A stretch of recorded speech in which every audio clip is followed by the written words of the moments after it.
Seu convite, né, doutor Sandro, doutor Mauri, que está recepcionando aqui o evento aqui em Maceió, e a Josi também, que ficou responsável de programar essa atividade. Eu sou de Fortaleza, né, além das belas praias que nós temos lá, assim como a cidade do Nordeste, temos uma cachaça famosa lá também, né, que inclusive uma das salas aqui tem o nome dela, né, que é a Ipioca. Não tem um conflito de interesse com ela, né, então também tem uma cachaça lá que também é responsável por muitos eventos de trauma. Bom, esse é o Hospital Dr. José Frota, na qual faço parte do corpo clínico, como servidor municipal da Prefeitura de Fortaleza. Sou cirurgião da emergência desse hospital, um hospital que tem 461 leitos, sendo 33 de terapia intensiva, né? Temos 11 salas cirúrgicas, são 8 andares. No 7º andar temos um centro de tratamento de queimados, L ponto, que inclusive de lá é uma vista linda da cidade, dá para ver toda a cidade, olhando para um lado tem a praia, para o outro tem um sertão lá da região de Fortaleza. Até pouco tempo, ainda pilotava aqui, era integrante também do SAMU e vinha deixar esses pacientes aqui também na emergência desse hospital. Bom, classicamente, a definição de hipotermia é quando nós temos uma temperatura corpórea abaixo de 35 graus. Nas últimas 2 décadas, tivemos grandes avanços em relação ao tratamento da hipotermia relacionada com a imersão, né? Mas ainda hoje, os dados americanos, inclusive, mostram, né, estou tendo isso aqui nos Estados Unidos, são 1.500 mortes por ano relacionado com a hipotermia. Principalmente os fatores de risco associados à população idosa, pela facilidade que tem de perder calor, pelas morbidades, pelas medicações que interferem nessa recuperação desses pacientes. Deixa eu estar passando aqui demais já. Bom, a classificação da hipotermia, ela pode estabelecer como hipotermia leve, quando você tem a temperatura corpórea entre 33,9 até 36,1, moderada de 30 a 33,9 e grave abaixo de 30 graus. O efeito natural que vai ter exposição ao frio vai ser o tremor, vai ser a atividade física, numa tentativa de compensar aquela perda de calor e gerar mais calor. Mas com o tempo também vai aumentar o consumo de oxigênio e isso pode levar a complicação como a própria hipóxia. Existe uma classificação também, uma classificação suíça, onde ele estabelece a estimativa de temperatura corpórea de acordo com o nível de consciência e a capacidade de tremor e de agitação do paciente, né? Estabelecendo que classe 1, quando o paciente está consciente e tem a capacidade de tremer. Então, estima-se a temperatura entre 32 e 35 graus.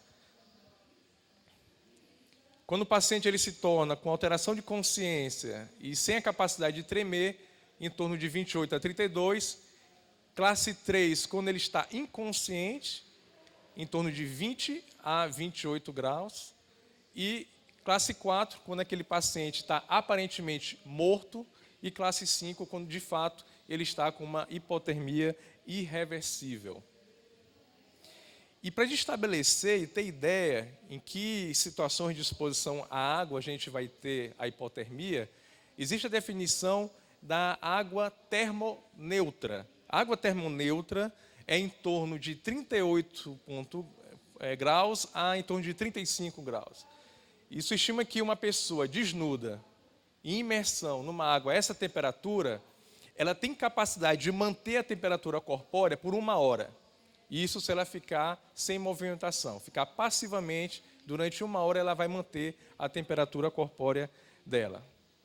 Bom, é difícil imaginar que o Brasil, né, um país tropical, né, o Nordeste, ainda mais falando em relação a calor, mas para vocês terem uma ideia, a temperatura que uma praia do Francês, aqui que muitos acham que vão se programar para conhecer, aqui em Maceió, ela tem a temperatura mínima de 26 graus e a máxima de 28 graus, dependendo da época do ano. Ou seja, abaixo do valor, né, neutro da água. Tá? E lógico que fatores como o horário, se está chovendo e o vento vão interferir também, diminuindo ainda mais essa temperatura. Na nossa experiência, o que nós vamos ter de casos de hipotermia relacionada com a imersão, né? Aqui no Nordeste, aqui no Brasil, como podemos dizer, muito mais relacionados com incidentes com pescadores, né, em suas embarcações, naufrágios tendo na costa, né, até embarcações mais simples, como a jangada, né, que está todo mundo tirando foto com a jangada lá embaixo, na entrada. E a gente tem aqui um relato recente, isso aqui foi em agosto agora desse ano, onde houve um resgate de 3 pescadores, né, que ficaram imersos por algumas horas, né, na costa cearense e foram resgatados pela Marinha, né, com um quadro leve de hipotermia por imersão. Bom, e os efeitos da hipotermia, eles vão de fato acontecer quando a temperatura está abaixo da mínima, né, de neutralidade, então abaixo de 32,8 graus. Tá? E o maior risco vai ser quando a temperatura estiver abaixo de 25 graus.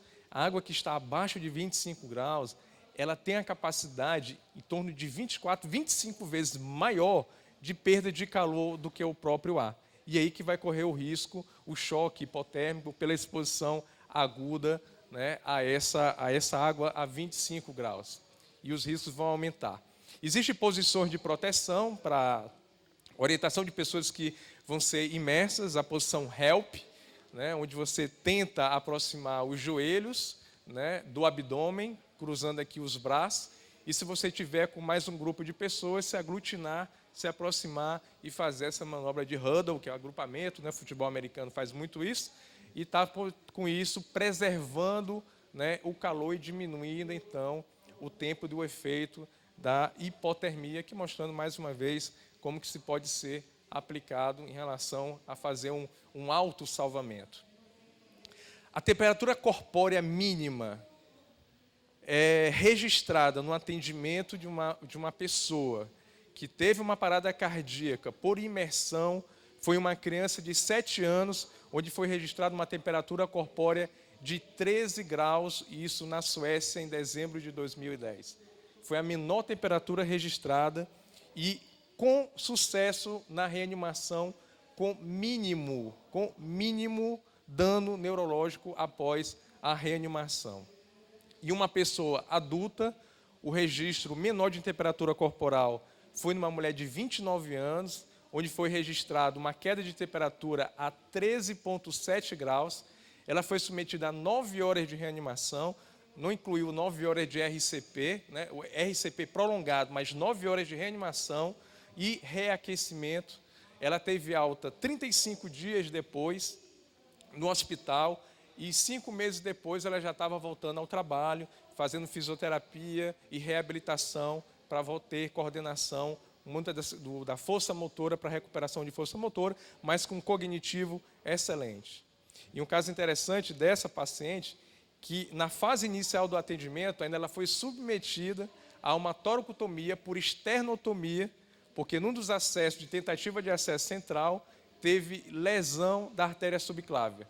Então, ainda teve mais um componente relacionado com o atendimento, né, e aqui mostrando a gasometria e os valores durante cada etapa do atendimento. Ela ficou mais de 40 minutos em imersão, tá, em um lago congelado.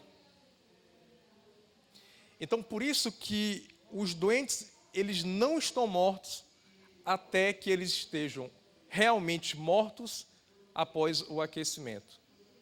Então, esses registros e a fisiopatologia da PCR por imersão, hipotermia, né, todos eles reforçam a necessidade de uma reanimação prolongada até que esses pacientes realmente estejam aquecidos. E aí você considerar suspender as manobras de reanimação. Muitas das vezes esses pacientes, eles vão morrer, essas vítimas, elas vão morrer não pela hipotermia, mas sim pelo desespero e pelo afogamento, inicialmente, né? Então, muitos se levam aqui que vão morrer pelo frio, mas inicialmente elas morrem pelo esse desespero, pela aspiração do líquido e, consequentemente, pelo afogamento. Existe um princípio em imersão chamado 1 para 10 para 1. O que é que esse princípio diz? Você vai ter que ter muito sangue frio aqui, digamos assim, né? 1 minuto para você controlar a respiração. Você vai ter 1 minuto para ficar calmo quando está na imersão. Você vai ter 10 minutos para tentar nadar, pegar algum objeto ou então se estabelecer em uma posição estável. E você vai ter 1 hora até você começar a ter os sintomas da hipotermia que vai lhe levar à inconsciência. Então é torcer que nesse período de 1 hora você seja resgatado. Tá? Então essa é um princípio que a gente tem para síndrome de imersão e hipotermia. Vamos ver as fases de resposta à imersão e à hipotermia. A primeira fase que nós vamos ter é o choque pelo frio, pela hipotermia. Vamos ter um efeito de vasoconstrição periférica generalizado. Então, a gente vai ter sintomas iniciais realmente de que fosse um choque hipovolêmico, taquicardia, hiperventilação. Aqui vai ter a presença do reflexo do engasgamento, que pode levar a pessoa ao afogamento. E nessa etapa, mesmo que inicial, nos primeiros minutos, pode levar à morte por síncope, por convulsões, se ele tiver fatores associados pelo afogamento, como eu falei, e também pela resposta à fibrilação ventricular desses pacientes, pelo resfriamento rápido da pele. Já na segunda fase, que geralmente acontece em torno de 5 a 15 minutos, é a fase da incapacitação. Nesse período, a vítima, a pessoa, ela começa a perder a sua coordenação fina, a sua capacidade de começar a nadar, de começar a tremer, e aí o risco de ela ir para fazer a submersão. Lembrando que imersão é cabeça fora d'água, submersão é o corpo inteiro, tá, debaixo d'água. E aí vai ter rigidez, incoordenação e essa perda da força motora e o risco nessa fase de ele ter, então, o afogamento.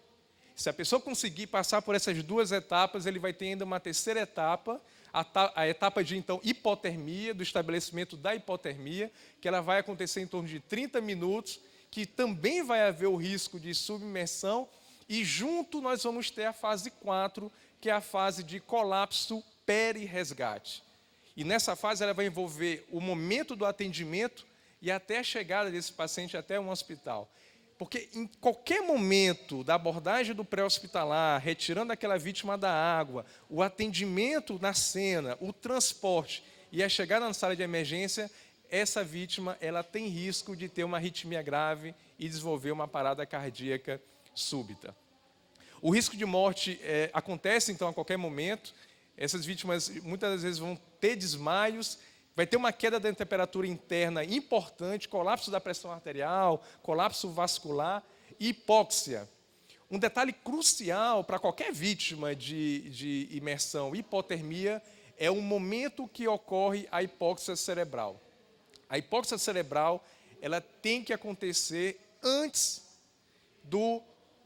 da hipotermia que vai levar ao resfriamento patológico cerebral. Tá? Então, ela tem que acontecer essa hipóxia antes de um efeito de resfriamento protetor, né? Antes que possa, então, desenvolver, né, o edema cerebral grave e fatal desses pacientes. Então, no colapso pré-resgate também acontece um fenômeno que ainda não está bem conhecido, que é a queda da temperatura após o início do reaquecimento. Esse paciente ele vai ser resgatado, ele vai submeter as medidas de reanimação e ele vai cair ainda mais na temperatura dele. Não se sabe ao certo por que acontece isso. Né? Existe um lema que diz, espere o seu paciente piorar para depois ele melhorar de novo nessa etapa do atendimento nas vítimas com hipotermia por imersão. Isso é algo bem característico. Alguns efeitos fisiopatológicos, né, que vão ser cruciais em relação a efeitos cardiológicos, renal e, sobretudo, sistema nervoso central. A cada 1 grau que diminui da temperatura corpórea, diminui a demanda metabólica cerebral. Né? Com 30 a 35 graus, nós vamos ter uma função cognitiva afetada, né? A taxa de tremor já vai ser reduzida, que ela vai ser protetora, e com 29 graus, 50% da taxa de metabolismo vai estar diminuído. As alterações cardíacas são aquelas que têm maiores sensibilidades no manejo desses pacientes, né? Fibrilação até a bradicardia. Né? Você pode ter aquele paciente com pulso IPA indetectável, por isso o paciente, muitas das vezes, com hipotermias graves, ele vai parecer morto, mas deve ser reanimado enquanto ele não tiver o aquecimento, né, geral, e esses efeitos todos vão levar a uma insuficiência pulmonar e um edema cerebral que vai ser fatal. Os efeitos no eletrocardiograma é clássico o surgimento de alagamento, primeiro do PR, depois do QRS e do QT, e o surgimento de uma onda J, o Osborne, né? Justamente, principalmente na derivação de D2 e V6. E quanto maior essa onda, menor a temperatura corpórea. Aqui mostrando para vocês que onda é essa, identificada lá no eletrocardiograma, a onda J de Osborne. Tá? O pulso vai diminuir em 50% quando o paciente tiver temperatura de 28 graus, temperatura central de 28 graus. Esses aqui são todos os efeitos, né? Não vou meter comentários sobre esse, tem todos aqui nessa publicação do ano passado. O tratamento inicial vai ser bem semelhante ao tratamento do afogado, como vocês já viram aqui, né? Os princípios fundamentais é prevenir maior perda de calor, então tem que tirar a roupa daquele paciente, procurar fazer o reaquecimento e iniciar o transporte rápido até o hospital. E, de preferência, um hospital para aqueles casos graves que tenham circulação extracorpórea, que nos últimos anos que tem feito a diferença no atendimento a esses pacientes com hipotermia relacionadas à imersão. Fazendo os ABCs, conforme vocês já viram de maneira bem detalhada, esse reaquecimento, né, ele tem distribuído de acordo com a gravidade, fazer um reaquecimento passivo para aqueles pacientes com hipotermia leve, técnicas de aquecimento externo em pacientes com hipotermia moderada e técnicas centrais, através do bypass cardiopulmonar, então, pela própria circulação extracorpórea, naqueles casos graves, quando o paciente estiver abaixo de 30 graus. Aqui mostrando para vocês, né, o tempo que aumenta, quanto tempo se aumenta, a cada hora, o tempo que aumenta, então, a temperatura corpórea pelos métodos, né? Aqui, só para vocês terem ideia, quando faz a circulação extracorpórea, 6 graus a cada hora. A lavagem peritoneal com líquidos aquecidos, 1 a 3 graus por hora. Infusão de líquidos em torno de 0,1 a 3 graus por hora, líquidos aquecidos, né? Lembrando também, esse paciente vai ter que se ofertar oxigênio, de preferência oxigênio aquecido e úmido. E muito cuidado na manipulação do paciente com hipotermia sobre imersão. O paciente ele tem que ficar em posição horizontal. Qualquer movimento mais brusco com esse paciente pode desencadear uma arritmia grave, que muitas das vezes ela vai ser refratária ao tratamento quando a temperatura corpórea estiver abaixo de 30 graus. Aqui mostrando a manta térmica, alguns outros dispositivos de aquecimento, né?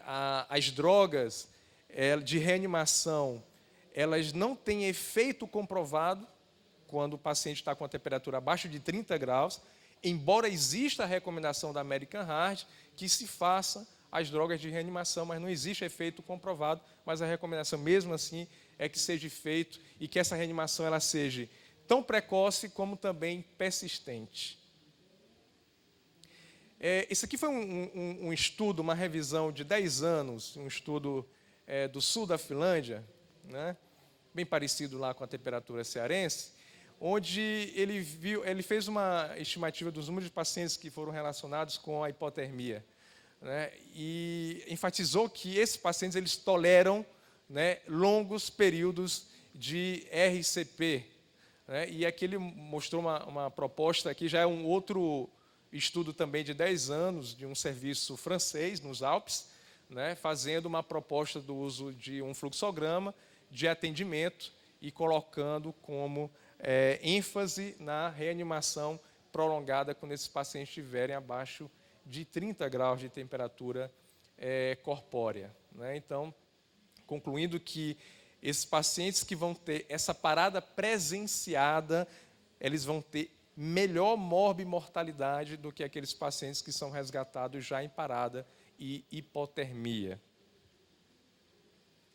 Esse aqui é um outro estudo publicado ano passado, que mostra a duração da reanimação. Isso foi em crianças, né? Foi um estudo que fez um levantamento, uma série histórica, e mostrando que o sucesso de volta do retorno da circulação espontânea aconteceu basicamente como se tem reanimação até 30 minutos. Até 30 minutos de reanimação. Após 30 minutos de reanimação, com o paciente já aquecido, né, praticamente vai ser a taxa nula de sucesso de reanimação. E em relação ao tempo de submersão, evidenciou que pacientes que são submetidos a uma submersão, corpo todo abaixo d'água, acima de 25 minutos, não vão ter praticamente nulo o sucesso de reanimação. E aí ele propôs um fluxograma com base nisso, justamente em determinar o tempo de reanimação para definir, né, a parada das manobras de reanimação ou não, com base nesse levantamento dessa série histórica. Esse aqui é um fluxograma desse ano, de uma revisão, né, sobre hipotermia e imersão. Não vou entrar em detalhes, já ultrapassamos aqui um pouco o tempo, mas só enfatizando que em todo o fluxograma, o transporte rápido até o hospital, principalmente o hospital que tem disponibilidade de circulação extracorpórea. Então, o tempo na cena tem que ser minimizado. Nada vai adiantar ficar com esse paciente na cena, com hipotermia, porque isso você vai aumentar ainda mais a mortalidade desse paciente. Tá? Então, aqui continuando o fluxograma, e a gente encerra aqui a nossa apresentação e vamos agora para a discussão. Obrigado.